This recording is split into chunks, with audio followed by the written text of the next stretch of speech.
በስመ አብ ወወልድ ወመንፈስ ቅዱስ አሐዱ አምላክ አሜን። ዘበመስላት ሰላም በሰላም ናቸው ለሆን አደራቸው አሜን። እግዚአብሔር ይመስገን ስሙ ተለፈቀደልን ይሄ ነው አምላካችን መግቦት እንደተሰራ አደረገ ስሙ ዛሬም ዘወትርም የተመሰገነ ይሁን። ስሙ ስንዳት እንዲሁም ስንዳት አንሳኔ ማለያ ዛሬ ተምረት አብራሪ ተማት ማምላክ ወራታናት ጻድቃን ጻድቃት ደናግል መነኮሳት ስለከበራቸውና እንደወደዳቸው መጠን ክብርና ምስጋና ይድረሳቸው አሜን። ከዕለታት ድልበት ከሰዓታት ሰዓት ባርኮ ቅዱስ የሰጠን ቅዱስ ቃሉን እንድንሰማ አሳሰበ። እንዲሁም ከታላቁ የዐቢይ ጾም ሰባተኛ ሳምንት ላይ ያደረሰን እግዚአብሔር አምላካችን ስሙ የተመሰገነ ይሁን። ዛሬ እንደሚታወቀው የዐቢይ ጾም ሰባተኛ ሳምንት ሲሆን ኒቆዲሞስ ተብሎ የሚጠራው ያለፈውን ጊዜ አልፈን ወደዚህኛው ተሻግረን አሁን ባለን ሳምንት ደግሞ እግዚአብሔርን እያሰብን ገብርኤልን አልፈን ወደ ኒቆዲሞስ ተሸጋግረናል። ኒቆዲሞስ ማነው ምንድን ነው የሚለውን በቅዱስ ዮሐንስ ወንጌል ላይ ምዕራፍ 3 ቁጥር 1 ጀምረን ያለውን እናገኘዋለን ማለት ነው። ቃሉን በልበ ሰሌዳችን ሊጽፍልን እግዚአብሔር ፈቃድ ሆነ። ልብ ብላችሁ አስተውላችሁ እንዲሰሙት እናንተንም እግዚአብሔር አምላካችን ያበረታችሁ። ዋህዶ አሐዱ ብእሲ እምፈሪሳውያን ዘስሙ ኒቆዲሞስ መልአኮሙ ለአይሁድ ወብዙኃን አምኑ ቦቱ ብሎ በኋላ እየተናገረ የመጣውን በምዕራፍ 2 ላይ እያየሄድና ከነዚያ ካመኑት ካሉት መካከል ከብዙዎች ከፈሪሳውያን ወገን የሚሆን የአይሁድ አለቃቸው ኒቆዲሞስ የሚባል አንድ ሰው ነበረ። የአይሁድ አለቃቸው ያ ኒቆዲሞስ ባለጸጋ ነው፣ አይሁድ ነው፣ አለቃ ነው፣ አዋቂ ነው። በሶስት ወገን በአይሁድ ላይ ሰልጥኖ የሚኖር ነው፣ በሀብቱ፣ በእውቀቱ፣ በስልጣኑ።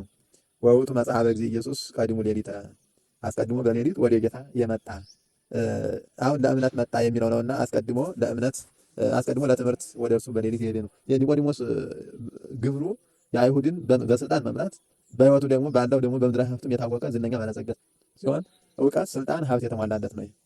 እውቀትን፣ ስልጣንን፣ ሀብትን ገንዘብ ያደረገ የአይሁድ አለቃ ሲሆን በሌሊት ወደ ጌታ መጣ አለ። ለእምነት ከመምጣቱ አስቀድሞ ለትምህርት ነውና ወደ ጌታ ሄደው አስቀድሞ በሌሊት መጣ ያለው ለዚያ ነው። አንድም ኋላ ለግንዘት የሚመጣ ነውና ኋላ ክርስቶስን ለመገነዝ ስጋውን ከመስቀል አውርዶ ለመገነዝ የሚመጣ ነውና አስቀድሞ በሌሊት መጣ ያለው ለዚያ ነው። ጠዋት ከሚመጡት ሰዎች ወደ ጌታ ለትምህርት ምሸት የሚለያቸው አሉ። ቀን ሲማሩ ውለው ምሸት የሚከለክላቸው አሉ። እነዚያ ሲነጋ ለትምህርቱ ይመጡ ነበርና ከእነዚያ ሰዎች አስቀድሞ በሌሊት መጣ ይለዋል። ለምንድን ነው በሌሊት የመጣው ስንል የሌሊት ልቡና ክት ነውና ምስጢር ቢገለጽልኝ ልቡናን ክት አድርጌ በምስጢር ብረዳ የሚል ፈቃድ ይዞ አንድም የውዳሴ ከንቱን ሽቶ መምህር ነኝ እያለ ዛሬ እስካለበት ጊዜ ድረስ በአይሁድ መምህርነት ይኖር ነበረ። ከንቱ ውዳሴን መሻት አስቡት። ሌሊት የሄደበት ምክንያት የአይሁድ መምህር ሲሆን ከጌታ ሲማር ሲያዩት አይሁድ እንዳይነቁት መምህር እያሉ ክብርን ሰጥተውት ነበርና ክብሩን እንዲያወርዱበት በሌሊት ተሰውሮ ይሄድ ነበረ።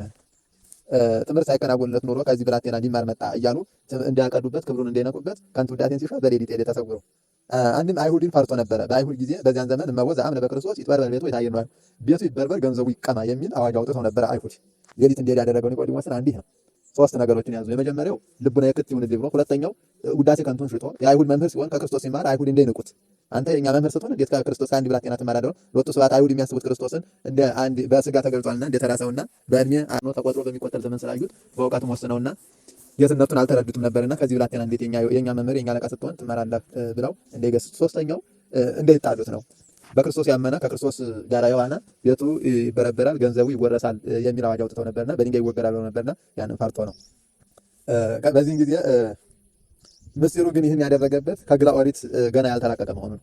ሌሊት የኦሪት ምሳሌ ናት፣ ቀን የወንጌል ምሳሌ ነውና በሌሊት መሄዱ ገና ከግላ ኦሪት ከኦሪት እምነት ያልወጣ በኦሪት ስርዓትና በኦሪት እምነት የሚኖር መሆኑን ሲያስረዳ ነው። በመንፈስ ቅዱስ አልተማወቀም፣ ገና ሀብተ መንፈስ ቅዱስ ልጅነትን አላገኘም። ይህ ነው ትልቁ ምስጢር በሌሊት እንዴት ያደረገው። ምክንያቶች እነዚህ 3ቱ ቢኖሩም ዋናው ግን ትልቁ ምስጢር ግን በውስጡ ያለው በኒቆዲሞስ ሕይወት ውስጥ ገና በኦሪት ሕግና በኦሪት ስርዓት እየኖረ ወደ ወንጌል ያልተመለሰ ነው፣ ወንጌልን ያላመነ መሆኑን ያስረዳ ነው ማለት ነው። ወይ ቤሎ ረቢን አምር ከመ እምኀበ እግዚአብሔር ወጣይኩ ከመ ትኩን መምህረ አላመነም ብሎ ወደኋላ ገልጾት ነበርና መምህር ከእግዚአብሔር ታዘህ ልታስተምር እንደመጣህ እናውቃለን ብሎ ተናገረ። ከእግዚአብሔር ታዘህ ወደዚህ ልታስተምር እንደመጣህ እናውቃለን አለ። እስመ አልቦ ዘይግበር ዘንተ ተአምረ ዘአንተ ትገብር፣ አንተ የምታደርገውን ተአምራት ያደርግ ዘንድ የሚቻለው የለምና። አንድም እስመ አልቦ ኢይክ አሐዱ አንተ የምታደርገውን ተአምራት ያደርግ ዘንድ አንድስ እንኳን አይቻለው ብሎ ክርስቶስን ኒቆዲሞስ ተናገረ። ዘእንበለ ዘእግዚአብሔር ምስሌሁ፣ እግዚአብሔር ካደረበት ሰው በቀር እግዚአብሔር ካደረብህ ካንተ በቀር አንድም ረቢ ብሎ መምህር ከእግዚአብሔር አካል ዘእምአካል ባህሪ ዘእምባህሪ ተወልደህ ልታስተምር እንደመጣህ እናውቃለን። እስመ አልቦ ዘይክል ዘአንተ ትገብር፣ አንተ የምታደርገውን ተአምራት ያደርግ ዘንድ ማድረግ የሚቻለው የለምና። አንድም እስመ ኢይክል አሐዱ፣ አንተ የምታደርገውን አንዱስ እንኳን ሊያደርግ የሚቻለው የለም ማለት ያደርግ ዘንድ አንዱስ እንኳን የሚቻለው የለምና። ዘእንበለ ዘእግዚአብሔር በህልውና ካንተ ጋራ እግዚአብሔር በህልውና ካለ ከአንተ በቀር አሁን አካል ባህሪ ዘንባሪ ከተወለደ ተወልደህ ልታስተምር ከመጣ ከአንተ በቀር ይህንን ማድረግ የሚቻል የለም ማለት ዋውሳ ጊዜ ኢየሱስ ይቤሎ አማን እብለከ ዘይተወልደ ዳግመ ይግባ ለመንግስተ እግዚአብሔር። የኒቆዲሞስ ፈታኝ ጥያቄ የፈጠረበት መልስ የጌታ መልስ ነበረ። ጌታ መለሰለት እንዲህ አለው፣ ዳግመኛ ያልተወለደ ሃይማኖትን አያውቃትም ብዬ እነግርሃለሁ። ስለ ሃይማኖት ነበርና ኒቆዲሞስ የመጣው ሃይማኖቱ አልተረዳውም። በኦሪት እያመነ በኦሪት እየተጓዘ የክርስቶስ ነገር ረቆበት የእግዚአብሔር መንግስት ርቃው ነበርና ይህን ይናገራል። ምን ነው ሃይማኖት ይቀድም ልጅነት ይከተል የለም ብሎ ወአልቦ ዘይክል ቢለ እግዚእነ ኢየሱስ ክርስቶስ ዘእንበለ ዘመንፈስ ቅዱስ ላይ አንደኛ ቆሮንቶስ ምዕራፍ 12 ቁጥር 3 ላይ ጌታችን ኢየሱስ ክርስቶስን አምላክ ወልደ አምላክ ብሎ ማመን የሚቻለው መንፈስ ቅዱስ ካደረበት ሰው በቀር የለም ብሎ እንደነገረን መጽናቱን መጉላቱን መግለጹን ሲያይ እንዲህ ብሎ ይናገራል። እውነት ነው፣ ሃይማኖት ይቀድማል፣ ልጅነት ይከተላል። አሁን መጀመሪያ ማመን ኋላ ልጅነት ይከተላል። ብዙ ጊዜ የሚነሳም ጥያቄ ነው። በዚህ ላይ ሰው መጀመሪያ በተለይ ፕሮቴስታንት እንዴት ሳያምን ታጠምቃላችሁ ብለው የሚያለው ጥያቄ አለ። የህፃናት እምነት እግዚአብሔርን ማመን ነው። በአንደበት ስላልመሰከሩ በልብ አያምኑ ወይም ደግሞ እግዚአብሔርን አያውቁትም። በነፍስ የእግዚአብሔር አይደሉም ማለት አይደለም። ከእግዚአብሔር ውጭ ሌላ አምላክ የለም። ሰው ሲፈላሰፍና አይምሮ አንደበቱ ሲፈታ ነው ልቦናው ክፉና ደጉን ማመላለስ ሲጀምር ነው እንጂ ህፃናት አይምሮ በጎ ርጡ ነው። ርጡ የሆነ ልቦናቸውም ርጡ የሆነውን እግዚአብሔርን ይመራቸዋል። እግዚአብሔርን ያምናሉ፣ ይጠመቃሉ። በኋላ በአንደበት ለመመስከር ይመራሉ። ይቀድማል፣ እውነት ልጅነት ይከተላል። ለልደተ ስጋ ልደተ መንፈስን ዳግመ ብሎ ይገልጽልናል። ለጥምቀት ልደታችን የመጀመሪያው የስጋ ልደታችን ነው። ሁለተኛ የጥምቀት ልደታችን ነው። አንድም አዳም ላስወሰዳት ልጅነት ሁለተኛ ናት። ዘይተወልደ ዳግመ ብሎ የገለጻት ክርስቶስ እሺ ዳግመ የተባለችው አዳም ያስወሰዳት ልጅነት በኋላ በአዳም የተወሰደች ልጅነት በክርስቶስ ተመልሳልናለች።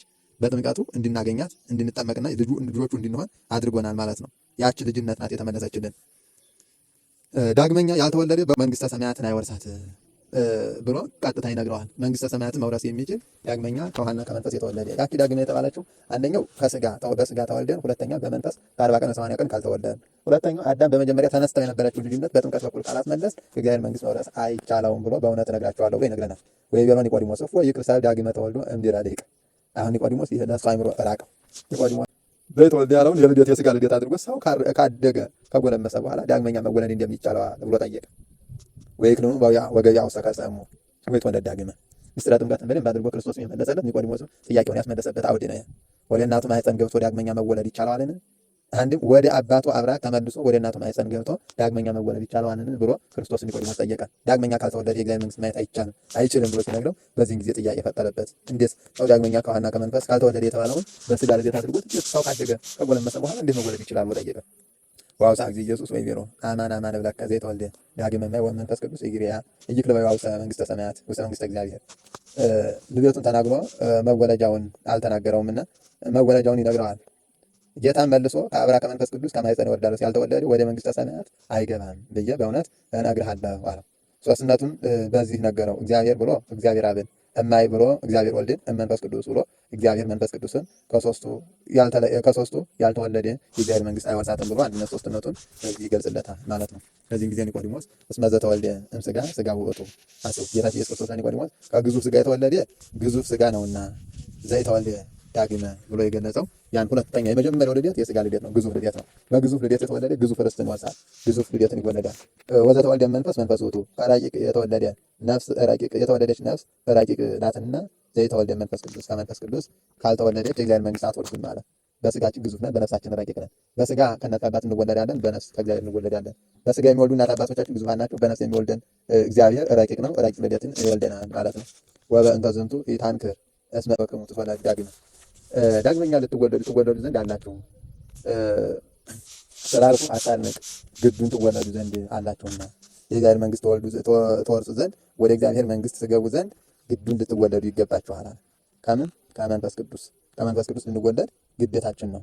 ለእግዚአብሔር መንግስት እንበቃ ዘንድ መንግስተ ሰማያት እንገባ ዘንድ ጥምቀት ግድ እንደሆነ ይነግረናል። እስመ መንፈስ ሀበ ፈቀደ ይነፍር፣ ነፋስ በወደደው ይነፍሳል አለ። ትሰምዕ ባህር ሲገስጽ ዛፍ ሲያናውጥ ትሰማዋለህ። ወይ ታምረ ሀበ ይመጽእ ወሀበ ይሐውር። በምስራቅ 6 በምዕራብ 6 መሳከዋል። ከዚህ ወጥቶ ከዚህ ይገባል አትለው።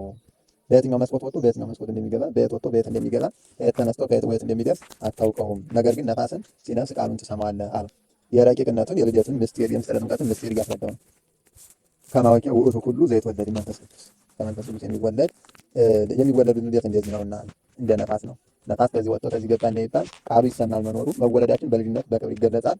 እንዴት እንደምንወለድ ርቀቱና የልደቱን ምስጢር ግን እንደ ነፋስ መግቢያ መውጫ ነው። የነፋስ መግቢያ መውጫው እንዳይታወቅ የምንወለድበት እንዴት እንደምንወለድ አናውቅም። ተወልደን ግን በስራ እና የእግዚአብሔር ልጆች ሆነን በጸጋ እንገለጣለን፣ እናውቀዋለን ማለት ነው። አንድም እስመ ነፋስ ፈቀደ ነፍ መንፈስ ረድኤት በወደደው ያድራል። ወቃል ወትሰምዕ ወይ ትሬኢ ሱባዔ ሲያስቆጥር ትንቢት ሲያስነግር ትሰማዋለህ።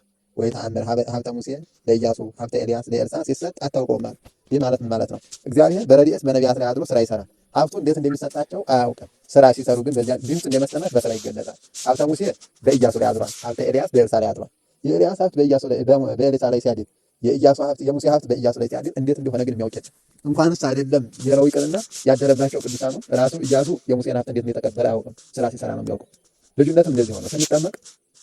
ስንጠመቅ እንድንጠመቅ እንደተጠመቅን እናውቃለን እንጂ እንዴት ጸጋ እግዚአብሔር እንዴት ዋልና እንደለበስ በስራ ነው የምናውቀው። ይህንን ካለ በኋላ ከመንፈስ ቅዱስ የሚወለዱት ልደት እንደዚሁ ነው አለ። የታንክ ብሎ አንጻር አድርጎ ያመጣና አንድም እስመ ነፋስ ፈቀደ ነፍ መንፈሰ ልደት በወደደው ያድራል አለ። ወቃለ ሰው ቋንቋ ሲያናግር ምስጢር ሲያስተረጉም ትሰማዋለህ። ከዚህ አለ ከዚህ የሌለ ከዚያ ወደዚያ ይሄዳል። ከዚያ ያለ ከዚህ ወደ ሌላ ይሄዳል። ከዚያ ወደዚህ ይመጣል አትለውም ማለት የአንዱ ሀብት ወደ አንዱ ይሄዳል፣ የአንዱ ወደዚህ ይመጣል፣ የዚህ ወደዚህ ይሄዳል ብለህ አትመረምረውም።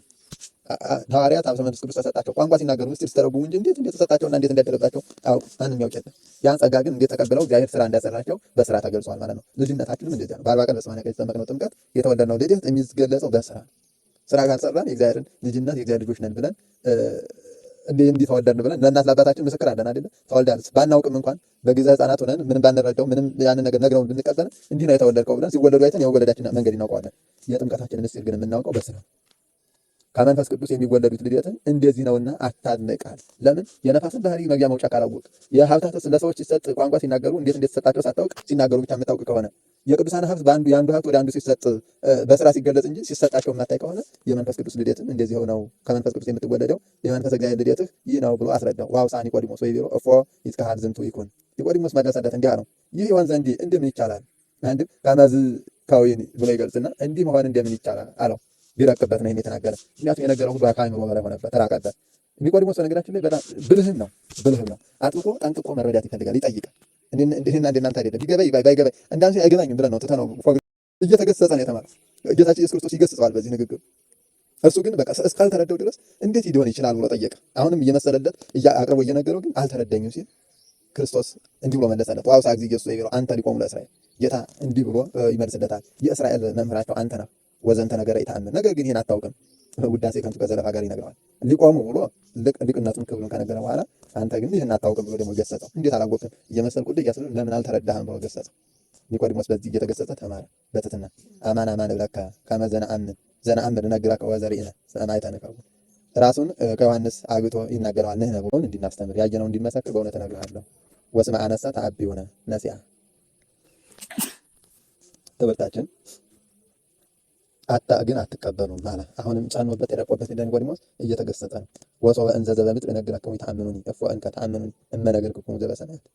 የዛሬውን ልደት ብነግራችሁ ያልተቀበላችሁ ወይ የኋላውን ብነግራችሁ እንደምን ትቀበሉኛላችሁ? አንድም ወሶበ እንዘ ዘበምድር ብሎ እነግራክሙ እንዘ በምድር እነግራክሙ የዛሬውን ልደት ስነግራችሁ ያልተቀበላችሁ ወይ የኋላውን ስነግራችሁ እንደምን ትቀበሉኛላችሁ ብሎ ይገልጽለታል።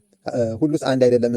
የኋላው ልደት የተባለው ወደኋላ እርሱ የተወለደው ልደት ከአብ እንበለ ዘር እንበለ ሩካቤ ቅድመ ዓለም ከአብ ያለ እናት የተወለደው ልደት፣ በኋላ ደግሞ ድኅረ ዓለም ከእመቤታችን ያለ አባት የተወለደው ልደት ነው። እንዴት ታምኑኛላችሁ? ይህን እየነገርኩ ከዋና ከመንፈስ ቅዱስ ይወለዳል እየነገር መስ እየነገር ካልተረዳ ያን እንዴት ትረዳዋለህ ብሎ ይገስጸዋል። ወአልቦ ዘዐርገ ውስተ ሰማይ ዘእንበለ ዘወረደ እምሰማይ ወደ ሰማይ የወጣ የለም ከሰማይ ከወረደው በቀር ወልደ እጓለ እመሕያው ከሰው ልጅ ዘእንበለ ዘወረደ እምሰማያት ወልደ እጓለ እመሕያው ከሰማይ ከወረደው ወልደ እጓለ እመሕያው ከክርስቶስ በቀር ከኔ በቀር ወደ ሰማይ የወጣ የለም ማለት ዘውቱ ይነብር ውስተ ሰማይ በአብሪና የሚኖር ነው ብሎ እርገቱን አንድ እና የወረደው ሌላ ያደረገው ሌላ እንዳይሉ ከሰማይ ከወረደው በቀር ወደ ሰማይ የወጣ የለም ብሎ ዘግቶ ጥያቄ እንዳይፈጥሩ አድርጎ ይነግረዋል።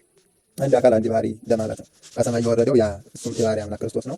ወደ ምድር ወደ ሰማይ የሚወጣው በኋላ በዚህ ዓለም ስለሆን ሰርቶ በፍጹም ልዕልና ያደረገውም ያው አንድ አካል ክርስቶስ ነው ማለት ነው። ዓለም ከአባቱ ሪና ሳይለይ ወደዚህ ዓለም በማኅፀነ ማርያም አደረ።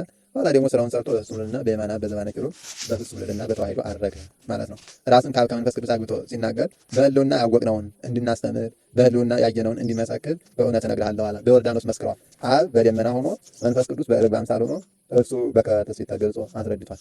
ያንን ነገር ያየነውን በህልውናችን ያለውን እንገልጻለን ብሎ መግለጻቸውን አብ ወልድ መንፈስ ቅዱስ አንድነት ሦስትነታቸውን መግለጻቸውን ነግረውና ወስመ አነሰ ያ ተገልጾላችሁ ግን ትምህርታችንን አትቀበሉም ማለት ያንን እየተጠራጠሩ እየካዱ የሚኖሩ ዛሬም ብዙዎች ናቸው። ወሰብአ ዘበምድር እነግረክሙ ምድራዊ ልደቴን ብነግራችሁ ያልተቀበላችሁ ሰማያዊ ልደቴን ብነግራችሁ እንደምን ትቀበላላችሁ ብሎ ይጠይቃቸዋል። ይህ ማለት ወሰብአ ዘበምድር እነግረክሙ ማለት ምድራዊ ልደቴን ስነግራችሁ ያልተቀበላችሁ ሰማያዊ ልደቴን ስነግራችሁ እንደምን ትቀበላላችሁ ብሎ የተናገረው የምድራዊ ልደቱ እየታየ ነው። የሰማያዊ ልደቱ ግን በአእምሮ በዘመን ያልተገደበ በአእምሮ የማይመረመር ረቂቅ ድንቅ የሆነ ነው። ምድራዊ ልደቱም ረቂቅ ድንቅ ቢሆንም እንኳን በዘመን የተቆጠረ በስጋ የታየ በአይነ ስጋ የታየ ነው። ሰው ሆኖ ተወልዶ በዚህ ዓለም ሲመላለስ ታይቷልና ቀዳማዊ ታወቀ በዳህራዊ ልደት ነው። የሰማያዊ ልደቱ ሩቅ ሲሆን በዳህራዊ ልደቱ ደግሞ በትንሹ ቀረብ አድርጎ ያስረዳናል። ምድራዊ ልደቱም ረቂቅ ድንቅ ነው። መልአክን እያመላለሰ ልደቱ ነቃል የቃልን ሰው መሆን መልአክ ራሱ አላወቀውም ይለዋል። ረቂቅ ድንቅ ነው። ነገር ግን ከሰማያዊ ልደቱ አንጻር ሲታይ የምድራዊ ልደቱ በዘመን ተወስኖ በአካል ተዳስሶ በእግር ተመላልሶ ታይቷልና ያንን ሲነግር ነው። ያንን ሰማያዊ ልደቴን እንዴት ታውቃላችሁ ምድራዊ ልደቴን ያልተረዳችሁ ብሎ ይነግረውና ወበከመ ሰቀሎ ሙሴ ለአርዌ ምድር በገዳም ሙሴ አርዌ ምድርን በገዳም እንደሰቀለው ከማሁ ሀሎ ለወልደ እጓለ እመሕያው ይሰቀል። አሁን በትንቢት ነገረው። ገና ሳይሰቀል እንደሚሰቀል አስቀምጦ ነገረው። ሙሴ በምድረ በዳ የሰቀለው የነሐስ እባብ እስራኤል የተፈወሱበት ነው። ተደጋግሞ የተሰረከላችሁ ታሪክ ነው፣ ታውቁታላችሁ።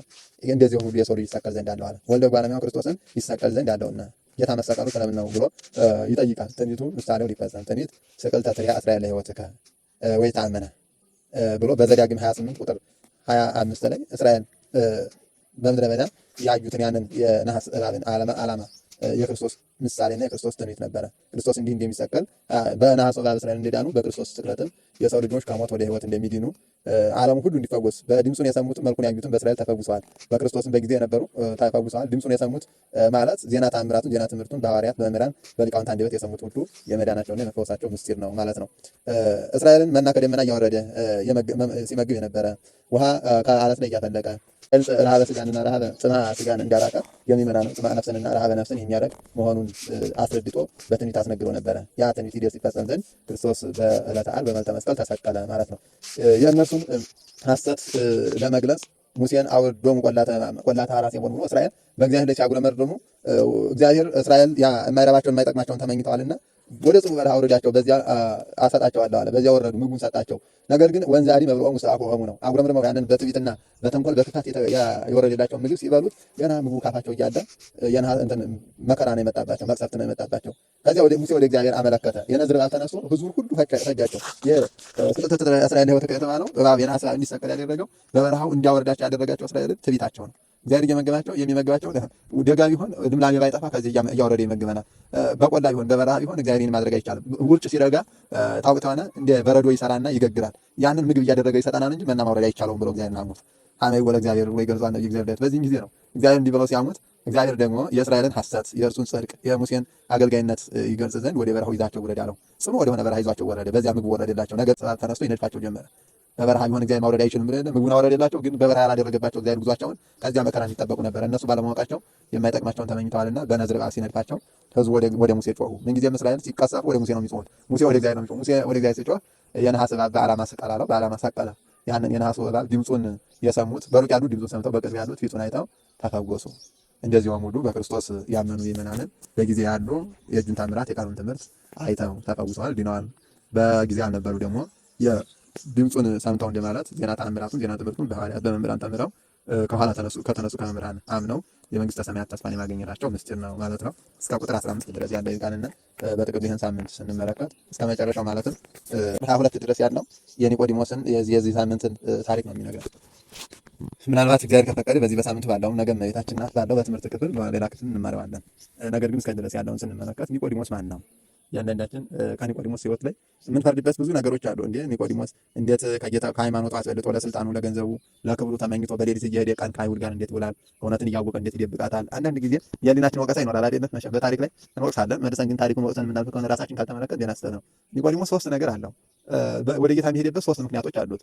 ሶስት ነገር አለው ስንል ስልጣን አለው፣ ሀብት አለው። አስተውሉት። ስልጣን አለው፣ ሀብት አለው፣ እውቀት አለው። እውቀቱም ጎዶሎ እንደሆነ አወቀ። ሀብቱም ከንቱ እንደሆነ አወቀ። ስልጣኑን በዚህ ኃላፊ ጠፊ እንደሆነ አወቀ። በሌሊት ግን የሚበልጠውን ነገር መፈለግ ጀመረ። ወደ ጌታ ሄደ። ወደ ጌታ ሲሄድ ግን ተጠበበ። ስልጣኑን እንዲያጣ፣ እውቀቱ እንዳይነቀል፣ ሀብቱ እንዳይቀማ አስቡት። ሶስቱ ነገር ማስጠበቅ ፈለገ። አሁን ኒቆዲሞስ ብልህነቱ በሌሊት ሄዶ ተምሮ ህይወቱን ለመለወጥ ሀብቱን፣ ንብረቱን፣ ስልጣኑን ማስጠበቅ ነበር። በሌሊት ይሄዳል፣ ከጌታ ይማራል። ሀብቱ እንዳይበረበር አላዩትም፣ ስልጣኑ እንዳይቀማ አሁንም አላዩትም። በሌሊት ሄዷል። እውቀቱም እንዳይነቀፍና አይሁድ አንተ መምህራችን አለቃችን ስትሆን እንዴት ከአንድ ብላቴና ትማራለህ ብለው እንዳይነቅፉት በሌሊት አደረገ ጉዞ። እንደዚያ ነው አብዛኞቻችን ብልጠት። ኒቆዲሞስ ግን በኋላ ተገሰጸ። አንተ የአይሁድ አለቃ ስትሆን እንዴት ይሄን አላወቅም ሲለው አሁን በትህትና ራሱን እየገለጸ መጣ። የልብ መሻት ስላለ ግን አያችሁ፣ እያንዳንዷን ነገር ስናደርጋት በልብ መሻታችን ካለ ወደ እውነተኛው መንገድ እንደርሳለን። ኒቆዲሞስ ያንን ክብሩን እየጠበቀም እየወደደም ሀብቱን እየጠበቀም ስልጣኑ እየወደደም ቢሆን ግን እውነትን ይሻ ነበረና የልቡ መሻት ይፈጸም ዘንድ በሌሊት በጌታ እግር ስር እየሄደ ይማራል። ሁለተኛው አንዱ ይህ አዋቂ ነውና ብልህ ነውና የሌሊት ልቡና ክት ነው። ሌሊት የምናጠናው ነገር ከእንቅልፍ ተነስተን አእምሯችን እረፍት ካደረገ በኋላ ተነስተን የምንማረው ትምህርት ክት ነው። ሌሊት የሚረብሽ ነገር የለም፣ ድምፅ የለም፣ ጉርምርምታ የለም፣ የሚያሳቅቅ የሚያስጨንቅ ነገር አይኖርም። ለእውቀት አእምሯችን ዝግጁ ይሆናል። የምናየው አእምሮን የሚሰርቅ ልብን የሚሳብ ነገር አይኖርም። ኒቆዲሞስ የሌሊት ልብ ክት ነውና በክት ልብ ሁኜ ልማር ብሎ በሌሊት መሄድ ጀመረ። አስቡት፣ በሌሊት መሄዱ ሁሉም ግን መጥቶለታል። ግን ለኒቆዲሞስ በሌሊት መሄዱ ልቡ ክት ሆኖ እንዲረዳ መረዳቱን የሚገለጸው በመልዕልተ መስቀል ላይ በክርስቶስ ሞት ጊዜ መስቀሉን አውርዶ እንዲገንዝና ክርስቶስን ያ የልብ መሻቱ ፍጻሜ ላይ እንዲገለጽለት በክርስቶስ ያለው እምነት ፍጹም ሆኖ በዕለተ ዓርብ እንዲገለጽ ሆኗል ማለት ነው። የልብ መሻት አስቡት። እውነተኛ የልብ መሻት ስለነበረው በሌሊት እየሄደ ተምሮ መጨረሻ ላይ ፍርድንም ያቀና ነበረ። በነገራችን ላይ ኒቆዲሞስ በዚያ መንገድ ቢሄድም እንኳን እውነትን ግን ይከተላት ነበረ። በዮሐንስ ወንጌል ምዕራፍ 8 ላይ ያችን በድንጋይ ትወገር ብለው ይዘዋት ሄዷትን ሴት ሲያቀርቡ እሱ ነቅፏቸዋል። መጽሐፍ አላነበባችሁንም ገስጿቸዋል። አዋቂ መሆኑን ፍርድ ጠንቃቂ መሆኑንም አስረድቷቸዋል። ከክርስቶስ ፊት ወስደው ትወገር ብለው ዛሬ ኃጢአት ላይ ግራ ብለው አብረው እስኪመለሱ ድረስ እርሱ ግን ያንን አልፈቀደላቸውም ነበር። ከዚያ ኒቆዲሞስ ሀብታም መሆኑንም ገልጾልናል። የክርስቶስ ሞት ጊዜ በዕለተ ዓርብ ኒቆዲሞስ አንዛ ሜታ ልጥረ ከሪው አለዋ ንጹህ 100 ልጥር የሚሆን አስቡት። በዘመናቸው መለኪያ ነው፣ 100 ሚዛን የሚሆን ማለት ነው። 100 ልጥር የሚሆን ከርቤን ሽቱን አምጥቶ የክርስቶስን ስጋ በዚያ ሽቱ አርከፍክፎ ገንዞ ወደ መቃብር አውርዷል። አስቡት። ሀብቱንም ለእግዚአብሔር ሰጥቷል፣ እውቀቱንም ለእግዚአብሔር ሰጥቷል፣ ትሕትናውን ፍጹም ስልጣኑንም ለእግዚአብሔር ሰጥቷል። ተካሷል። በስልጣኑ ተጠቅሞ ተካሶ ስጋውን እንዳወርዱ ነው። የክርስቶስ ስጋ ኒቆዲሞስ ከጲላጦስ ዘንድ ሂዶ ተካሶ ነው ያወረደው። ዮሴፍና ኒቆዲሞስ ክርስቶስን ከመስቀል ላይ እንዳወርዱ ሂደው ተካሰው ነው ወደ መቃብር ያወረዱት። አስቡት። ሀብቱንም ስልጣኑንም እውቀቱንም ለእግዚአብሔር ሰጥቷል ኒቆዲሞስ። ያን ነው አሁን እንዲሆን ከኒቆዲሞስ ታሪክ ይህን ሳምንት ማስተዋል ያለብን። ጾም ጸለይን፣ እስካሁን ድረስ መጣን፣ ጾም አለቀ። ሳምንት ሆሳዕና ነው፣ ከዚያ በኋላ ጨረስን። ግን ምን አፈራውበት? የኒቆዲሞስ የሌሊት የድካሙ ውጤት ተገለጸ በጽርሕ። በዚያ በመከራው ቀን ሐዋርያት ሁሉ ትተው ሲበተኑ ማንም ከክርስቶስ ፊት ቀርቦ መመስከር ሲያቅተው እርሱ ምን አደረገ? በክርስቶስ ፊት ሂዶ የክርስቶስን ስጋ ለመቀበል ከአይሁድ ዘንድ ተካሰሰ። ይህንን ክብር ማየት ነው፣ ይህን ፍቅር ማየት ነው። አሁን ይህ ያደረገ ኒቆዲሞስ እኛ ይህን ሳምንት በዚህ ሳምንት እንዲታሰብ የሆነበት አንደኛ ትሑት ተማሪ እንድንሆን፣ ትሑት እንደ ኒቆዲሞስ ርቱዕ የሆነ ትሑት የሆነ ልብ እንዲኖረንና ትሑት ተማሪዎች እንድንሆን በትሕትና እውነት እንገራቸው። ቃለ እግዚአብሔር ባዕድ የሚሆንብን አንዱ ልባችን ከትሕትና ሲርቅ ነው። ልባችን ከኃጢአት ጋር ሲቆናኝ ከእግዚአብሔር ሲርቅ ቃለ እግዚአብሔር ባዕድ እየሆነ ይሄዳል። ልባችን ከትሕትና ሲርቅ ሁሉም በፍቅር በትሕትና ተመልክታችሁ እዩት። ለወር ለሁለት ወር እስኪ ራሳችሁን ገሳችሁ ለሁሉ ፍቅር ሰጣችሁ ከእውቀት ጋር ራሳችሁን አድርጉት። ልባችሁ ብርሃን ነው የሚሆነው። ይሄ የታመነ ነው። የእግዚአብሔር ቃል ልብን ብርሃን ያደርጋል። ግን በኃጢአትና በቂም በበቀል በተንኮል በትዕቢት ከሆነ ግን አይሆንም በፍጹም።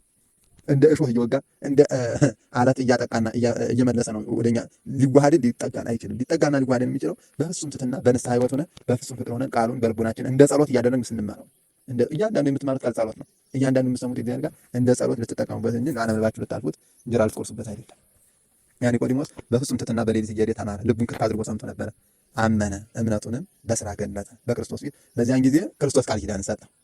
ዛሬ ካህኑ ሁል ጊዜ በቤተ መቅደስ ውስጥ እንዲህ ብሎ ከመወሴ ሆኒ ቀድሞስ እንደገነዝግ ወለ ስጋ ከቅዱስ ከማውረስና ዮሴፍ ኒቆዲሞስ ስጋህን እንደገነዙ ስጋህን ለመዳሰስ ለመንካት እንደበቁ ያንም እንደነሱ አድርገን ብለው ዛሬ ካህናት ዕለት ዕለት በእነሱ ስም እንዲማጸኑ ሆኗል። ዛሬ ዕለት ዕለት ቅዱስ እግዚአብሔር ብለን የምናመሰግነው ምስጋና እንዲያመሰግን የሆነው እርሱ ኒቆዲሞስ ነው። ያ በትሕትና ያገለገለ ያ ክብሩን ሁሉ አስቡት።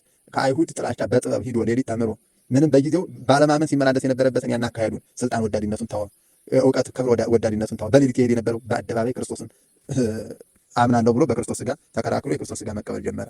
መማር መለወጥ ስለሆነ እንደ ኒቆዲሞስ ልንለወጥበት ነው። ይሄ ሳምንት እስካሁን መተናል። ሳያልቅ እንገራችሁ ካለቀ በኋላ ከንፈር መምጠጥ ነው የሚሆነው። ሳያልቅ ወቁበት። ይሄ ሳምንት ለንስሐ ያልተዘጋጃችሁ እህቶች ለንስሐ ራሳችሁን አዘጋጁበት። ይህን ሳምንት ተጠቀሙት። ሳያልቅ ሁሉ ሳምንት የወዳኛው ብትሄዱ ህማሙን የምታስቡበት እንጂ ሳምንት ገቡበት አይደለም። ይቺ ሳምንት ብቻ ናት ያለቻችሁ እድል። የጾማችሁን ፍሬ የምታውቁት ዛሬ ነው። ይችን ጊዜ ተጠቅማችሁ ይችን ሳምንት ተጠቅማችሁ ህይወታችሁን አስተካክሉበት። የጾማችሁን ዓላማና የጾማችሁን ፍሬ ማወቅ መረዳት የምትችሉት በዚህ ባላችሁ ጊዜና ባላችሁ አቅም አሁን በምታደርጉት ጥረት ነው። ያለዚያ እንደው ገባ ወጣ እያን እንደው ዝም ብለን በማስመሰል ህይወት ውስጥ የምንመላለስ ከሆነ ከንቱ ድካም በሰባ ራቃ ውሃ መቅዳት ነው የሚሆንብንና የኒቆዲሞስ መመላለስ በሌሊት መሄድ በጌታ ፊት መንበርከክ ያ ለውጥ አምጥቷል፣ ፍሬ አፍርቷል። ያ የኒቆዲሞስ ህይወት በፍሬ ተገልጿል። በመከራው ጊዜ በዕለተ ዓርብ ከክርስቶስ ጎን ተገኝቶበታል።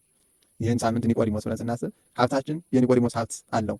እውቀት የኒቆዲሞስ እውቀት አለው፣ ግን አልጠቀመውም። በክርስቶስ ፊት ባዶ ነው ያደረገው፣ ድሃ ነው ያደረገው። ስልጣን ኒቆዲሞስ ነበረው፣ ግን አልጠቀመውም። በክርስቶስ ፊት አገልጋይ ባሪያ ነው የሆነው፣ ዝቅ ነው ያለው እንደገና። ስለዚህ እኛም ዝቅ ብለን ሀብት አለን ብለን ሳንመካ፣ እውቀት አለን ብለን ሳንታበይ ሳንጠብቅ፣ ስልጣን አለን፣ ሁሉ ስልጣን አለው፣ ስልጣን የለንም ብለን አናሳው። ሁሉ ስልጣን አለን።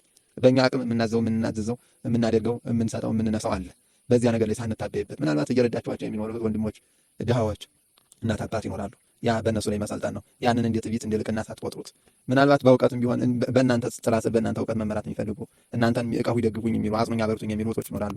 እነዚህ አይነቶቻችሁን በትዕቢት ሳይሆን በትህትና በፍቅር በማገልገል ሀብትም አላችሁ እየሰራችሁ ነው፣ ገንዘብ ቆጥራችኋል። ያ የያዛችሁት ገንዘብ ግን እናንተን ድሃዎችን የጎረጥ የምታዩበትና ድሃዎችን የምትንቁበት ሳይሆን ድሃዎችን ቤተሰብ የምታደርጉበት በዚህ ዓለም ያላችሁ ሀብት የነዳያንም ጭምር እንደሆነ አስባችሁ በምጽዋት የምትመላለሱበት ምናልባት መጾማችሁ መጸለያችሁ ትልቅ በረከት ትልቅ ዋጋ ቢኖረው ግን ፍሬ የሚያፈራው ፍሬው የሚገለጸው ነገራችሁ የመጾማችሁ ምስጢር ምጽዋትን በመስጠት ነው የሚገለጸው። እየጾማችሁ እየቋጠራችሁ የምታኖረው ከሆነ ይሄ ዘመናዊ ቁጠባ ነው። በጾም ስም ተጠግቶ ገንዘብ መሰብሰብና መቆጠብ ነው የሚሆነው። ቢያንስ ከምሳችሁ ከቁርሳችሁ ከዚያ ካላችሁ ነገር ላይ ሸርፋችሁ የተራበ ካላበላችሁበት የተጠማ ካላጠጣችሁበት ሰው ካልጠየቃችሁበት ከንቱ ድካም ነው የሚሆነው። መጾማችሁ መጸለያችሁ ይህ መርከም ብቻ እንዲሆንባችሁ የጾማችሁን ፍሬ ማየት የጾማችሁን ዋጋ መቀበል መቀበል የምትችሉት በመስጠት ውስጥ ነው። ክርስትና መንገዳችሁ ሁሉን በስጋ የሚታሰብ አይደለም። እምነትን ብድግ አድርገን አይናችንን እንቀበዋለን። ይህ ቤት ያለውን አመድ ብድግ አድርገን ብንነካው አይን ያጠፋል። ያ በእምነት የምንቀበለው ነገር ግን አይንን ያበራል።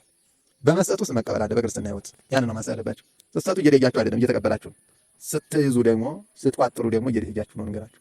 ገንዘብ ከእናንተ በረከት እያጣ እግዚአብሔርን በሰረቃችሁ ቁጥር እግዚአብሔር ከእናንተ በረከትን እየነሳ በእናንተ ሕይወት ውስጥ ደስታን እያራቀ ገንዘባችሁ እያስነካችሁ የሚኖር ከሆነ በእግዚአብሔር መመካታችሁ የመመካት አቅማችሁ እያነሰና ኃይላችሁ እየደከመ ብጾተኛ ድሃ እንዳያደርጋችሁ ገንዘባችሁን አውቁበት። ለዚያ ነው እኮ ግበሩ አይደክታም ነው አይመጣ ሳይጣ ለመንግስተ ሰማይ በፍታስ ጠበኛ ሰው መንግስተ ሰማያትን በቁራሽ እንጀራ ይገዛታል ብሎ የነገረ እንደዚያ ጥበበኛ መሆን ያስፈልጋል። ጥበበኛ ካልሆናችሁ እንደ ዲካም ነው የሚሆንባችሁና እግዚአብሔር አምላካችን ደግሞ የጀመራችሁትን እንዲጨርሱ መጾም መጸለይ የክርስቲያን ግብሩ ነው፣ ስራ ነው፣ መገለጫ ነው። ይህ መገለጫችሁ ነው። ፍሬያችሁ ደግሞ ምጽዋት መስጠትና ለተራበ ጾማችሁ ራባችሁ አይደለ? ስለዚህ የራብን ዋጋ አወቃችሁ። ዓመት እስከ ዓመት ታረበው የሚኖሩት እንዲታዝኑላቸው ነው። ያንን ነው ማወቅ ማለት፣ ያንን ማየት ነው። ጾማችሁ ርቧችሁ አይታችሁታል። ዓመት እስከ ዓመት ድረስ ያ የረሃብ ስቃይ ያለባቸውን ነዳያንና ችግረኞች እንዲታስቡ ነው የመጾማችሁ ምስጢር። የኒቆዲሞስን ሕይወት ማየት በክርስቶስ እግር ስር የነበረውን ትሕትና የክርስቶስ እግር ስር የነበረውን ስልጣን ያለው ነው። እስካሰው ዛሬ ባለስልጣን እንደዚህ ያደርጋል፣ ዛሬ ባለሀብት እንደዚህ ያደርጋል። ምን ልስጥህ ነው የሚለው እና ተማር ስትሉት ምን ልስጥህ ምን ላድርግ ነው የሚለው። በገንዘብ ብቻ የሚጎረስ መንግስት የለም። እንግዲህ ምድራዊ የከተማ ቦታ አይደለም የመንግስተ ሰማያት። በራስን ልብን በመስጠት ነው የመጀመሪያው መስጠት ያለባችሁና ልትሰጡ የሚገባችሁ ልባችሁንና ራሳችሁን ነው። ብዙ ጊዜ አለመምሰል ገንዘብ ስለሰጡ ብቻ በቃ ሌላውን ሁሉ የፈጸሙ የሚመስላቸው ሰዎች አሉ። ይህ ትምክህት ነው። ገንዘብ መስጠታችሁ ህይወታችሁን ከነሳችሁ ልባችሁን ከእግዚአብሔር ካራቃችሁ እየዘሞታችሁ እየሰረቃችሁ እያማችሁ እየቀጠፋችሁ ገንዘብ ብትሰጡ ምንድን ነው ጥቅም? ራሳችን ህይወታችን ላይ ያለው ነገር ካላስተካከለ እንዴ በዝሙት የሚገኝ ገንዘብ እንኳን ይታወቃል አይደል? በዝሙት የሚገኝ ገንዘብ አለ፣ በስርቆት የሚገኝ ገንዘብ አለ፣ በኃጢአት መንገድ የሚገኙ ብዙ ገንዘቦች አሉ። እነዚያ ገንዘቦች በንስሐ ነጽተን በእግዚአብሔር መስዋዕት ካላደረግን ብንሰጠው ምን ያደርጋል? ድካም ነው። ስለዚህ ራስን ከዝሙት ህይወት፣ ራስን ከኃጢአት ህይወት፣ ራስን ከሐሜት፣ ራስን ከጥቃቅን መሰናክሎች መጠበቅ። ያንን ከጠበቃችሁ ያንን ካደረጋችሁ በኋላ ትንሽም ብትሆን ስጦታችሁን እግዚአብሔር ይቀበላል። እግዚአብሔር አሳነሽው አበዛሽው አሳነስከው አበዛው ብሎ አያውቅም። ልንገራችሁ፣ ልባችን ግን ለምን ንጹህ ልብስ አልለበስክም? ለምን ንጹህ ህይወት አልኖርሽም? ለምን ንስሐ አልገባሽም? ለምን ንስሐ አልገባህም? ይሄ ጥያቄ አለብን። ከዚያ ጥያቄ ለማምለጥ ዕለት ዕለት እንዲህ እየጸለይን ነው አይደል? እየጾምን ነው አይደል? በአንድ ላይ ቅዱሳት መጻሕፍትን እየሰማን ነው። ትልቅ ማዕረግና ትልቅ ክብር ነው። ይህን ክብራችሁን ጠብቃችሁ ለመኖር አንዲት ጎደሏችሁን መሸፈን አለባችሁ። ዕለት ዕለት ንስሐ ጋር መገናኘት፣ ዕለት ዕለት እግዚአብሔር ኃጢአቴን በደሌን ይቅር በለኝ፣ ልቤን ወደ አንተ አቅርብልኝ፣ ከኃጢአት ምክንያቱም አትበድሉ የመጀመሪያ የቤተክርስቲያን መልእክት ነው። ከበደላችሁ በኋላ ደግሞ ንስሐ ግቡ ነው የቤተክርስቲያን ትምህርት። ይህን ማመን አለባችሁ። በደልኩ ኃጢአት ሰራው ብላችሁ በዚያ ተስፋ ልትቆርጡ አይገባችሁም። በደል ሰው ኃጢአት ባይሰራ ሰው ነውር ባይሰራ ሰው በደል ባይኖርበት ኃጢአት ባይኖርበት ንስሐ የሚባለው መንገድ አይሰጥም ነበረ። ሰው እንደሚወድቅ ያውቃል እግዚአብሔር። ሰው በኃጢአት እንደሚሰናከል እግዚአብሔር ያውቃል። በኃጢአት የተሰናከለ ሰው ልጅ ጠፍቶ እንዲቀር አይደለም የተፈቀደለት፣ በንስሐ ሕይወት ራሱን እንዲያድስ ነውና ራሳችን በንስሐ ሕይወት እያደስ ይህችን ሳምንት የትሕትና ሳምንት ናትና ብለን በትሕትና እየተማር ሕይወታችን እንድናስተካክል ሳታልቅ ሊያልቅ ሲል አዝመራ በአባቶቻችን ምን ይባላል? እህል ሊያልቅ ሲል እሸት መከር ወራት ላይ ሊያልቅ ሲል እሸት በጣም ይጥማል። ሲጀምርና ሲጨረስ ነው የእሸት ጣዕሙ የሚታወቀው ይባላል። መካከል ሁሉም ስለሚያሽት በቃ ሁሉም በማየት ብቻ ይጠግባል። ሊያልቅ ሲል ተመርጦ የሚገኘው ሊደርስ ሲል ደግሞ ገና ደግሞ ቀድሞ ያፈሩት ናቸው የሚገኙት።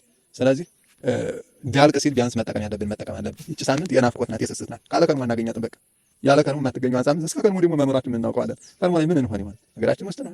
ምናልባት ከኛ መካከል የሚለየን ሲኖር አይኖር የምናውቀው የለም። ከርሞን እንድናያት በናፍቆት በስስት ዛሬን መሸኘት፣ በበጎ ፈቃድና በበጎ አገልግሎት ራስን ማስተናገድ።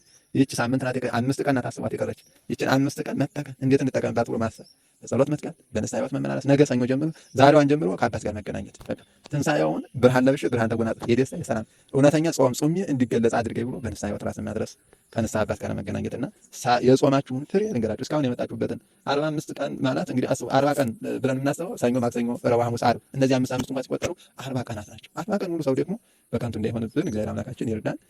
ደስታችሁን የምታገኙት ከእግዚአብሔር ጋር በመሄድ እንጂ በዓለም ግርግር አይደለም። ለጾም ብዙ ልታስቡ ትችላላችሁ። በቃ በአማየው ምን ነገር ግን ከሁሉ የሚቀድመው በዓልን ከክርስቶስ ጋር ለመዋል ክርስቶስ ለብሶ ለመዋል የክርስቶስ ልጅ መሆናችንን ገልጸን እንዲኖር ራሳችንን ደስተኛ እንድናደርጋት የምናደርግበት ይቺ ሳምንት የመጨረሻዋ ሳምንት ናት። ከዚህ ውጭ ሌላ እድል የለንም። ከርሞ ጽሎ እዲ ያለበት ሰው እንዴት ያስተኛችኋል? ነገራችን ላይ እዲ ያለበት ሰው እንቅልፍ የለውም። ሰውየው ሳይመጣ ይመጣብኝ ይሆን እያለ ሲሰቀቅ ነው የሚያድረው። ይመጣ ይሆን እንዲያደርገኝ ይሆን እያልን ስንሰቀቅ ነው የምናድረውና ራሳችንን ከዕዳ ነፃ እናድርገው። የመጾማችን የመጸለያችን ፍሬ በስራ እንዲገለጽ እግዚአብሔር አምላካችን ይርዳን። በጾም በጸሎት እግዚአብሔር እናመስግንና እግዚአብሔር እናገልግለን። የመንግስት ወራሽ የስሙ ቀዳሽ ለመሆን ያብቃን። ከኃጢአት ነፃ ወጥተን ሳምንት የኒቆዲሞስን ልብ ይዘን ምስጢር እየተረዳን ኃይለ ቃል እየተረዳን የእግዚአብሔርን ሕግና ስርዓት እያወቅን በልጅነት ያገኘናትን ክብር አስጠብቀን መንግስት ወራሽ የስሙ ቀዳሽ ለመሆን የበቃን የተዘጋጀን ያድርገን። እግዚአብሔር ይስጥልኝ። ወስብሐት ለእግዚአብሔር ወለወላዲቱ ድንግል ወለመስቀሉ ክቡር። የሳምንት ሳይበላ